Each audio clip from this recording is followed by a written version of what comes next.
os. Yoko Geri n'est pas un coup de vitesse. C'est un coup de masse. Il n'est pas discret. Il n'est pas élégant. Il est destructeur. Yoko Geri n'est pas fait pour gagner l'échange. Il est fait pour y mettre fin. Ce coup ne traverse pas la cible. Il l'enfonce. Il avance comme un mur. Comme un bélier lancé à pleine puissance. Dans le karaté, on parle souvent de vitesse. De timing. De précision millimétrée. Yoko Geri, lui, parle d'autre chose. De structure. D'alignement. De puissance qui ne recule pas. Quand il touche, ce n'est pas la douleur qui arrive en premier. C'est le déplacement. Le corps est projeté. La défense cède. La structure s'effondre. Un Yoko Geri bien exécuté peut arrêter une charge, briser une garde, ou expulser un adversaire hors de l'échange en un seul impact. Aujourd'hui, on va comprendre pourquoi ce coup est l'un des plus puissants du Shotokan. Comment le corps entier devient une masse d'impact. Comment une double impulsion transforme la jambe en pylon biomécanique. Et comment un alignement parfait multiplie la force et la pénétration. On ne va pas accélérer. On va tout enfoncer. Bienvenue sur Shotokan Lab. Dans cette série, on plonge ensemble au cœur de la biomécanique cachée du karaté Shotokan. Pas de mythe. Pas de mysticisme.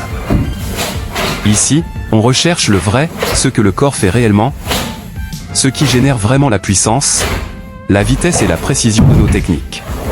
On va analyser, décortiquer, et même tester, pour comprendre scientifiquement les mouvements qu'on pratique depuis des décennies.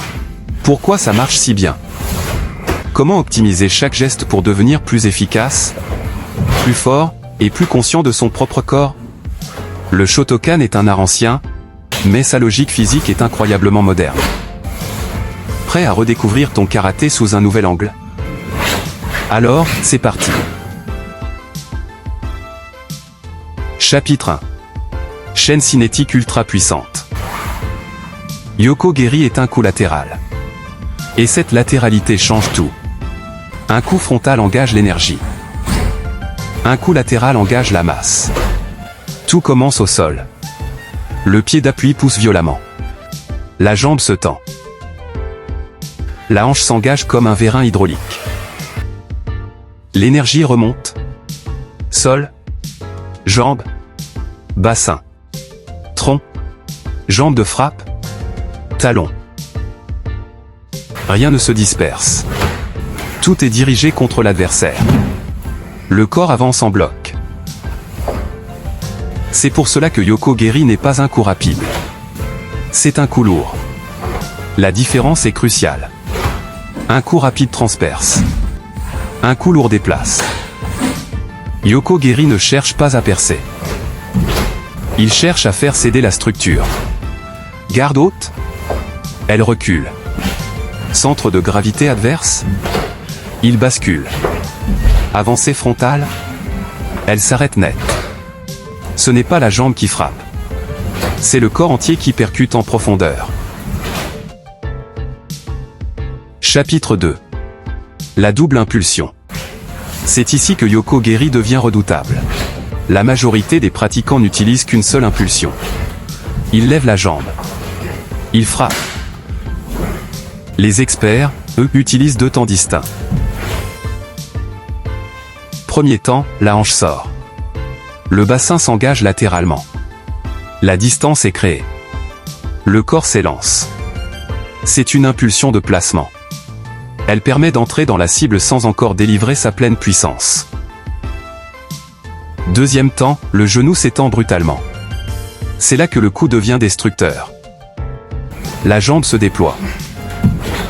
Le talon est projeté comme un piston. La masse déjà lancée est brutalement arrêtée, dans la cible. Cette double impulsion crée un effet d'enfoncement. Le premier temps propulse le bélier. Le second l'écrase contre le mur. C'est ce mécanisme qui permet à Yoko Geri de projeter un adversaire en arrière. Même en garde. Même en mouvement. Sans cette double impulsion, le coup est fort. Avec elle, il est dévastateur. Chapitre 3. L'alignement osseux optimisé. La dernière clé. Et probablement la plus importante. L'alignement. Yoko-Geri est l'un des coups les plus sûrs biomécaniquement quand il est bien exécuté. Pourquoi? Parce que tout est aligné. Le talon frappe. La cheville est verrouillée. Le tibia est dans l'axe. Le genou est soutenu par la hanche. Le bassin est engagé. La colonne reste neutre. Résultat. La force ne se perd pas dans les articulations. Elle parcourt l'ossature parfaitement, délivrant son plein potentiel. La puissance n'est pas dans la jambe. Elle est dans l'alignement. C'est ce qui permet de frapper fort sans se blesser. C'est aussi ce principe qui permet de frapper des structures solides. Jambes, hanches, tronc, garde adverse. Un mauvais alignement dissipe la puissance. Un bon alignement la multiplie. Le talon n'est plus une extrémité. Il devient la pointe visible d'une architecture complète qui se projette. Conclusion. Yoko-Geri n'est pas un coup de pied comme les autres. C'est une arme de démolition. Une chaîne cinétique ultra puissante. Une double impulsion qui enfonce tout.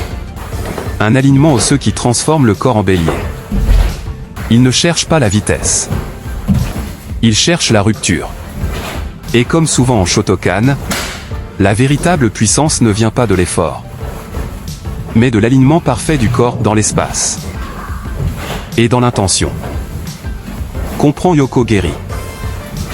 Et tu comprendras comment avancer face aux forteresses. Comment frapper sans te disperser. Comment imposer ta structure à celle de l'adversaire. Dans le prochain épisode, on quitte l'attaque pour comprendre une défense fondamentale. Ageuke. Un blocage qui structure le corps, absorbe l'impact, et permet d'enchaîner les phases de combat sans rupture. L'autopsie du Shotokan continue. Travail propre. Frappe vraie. Os.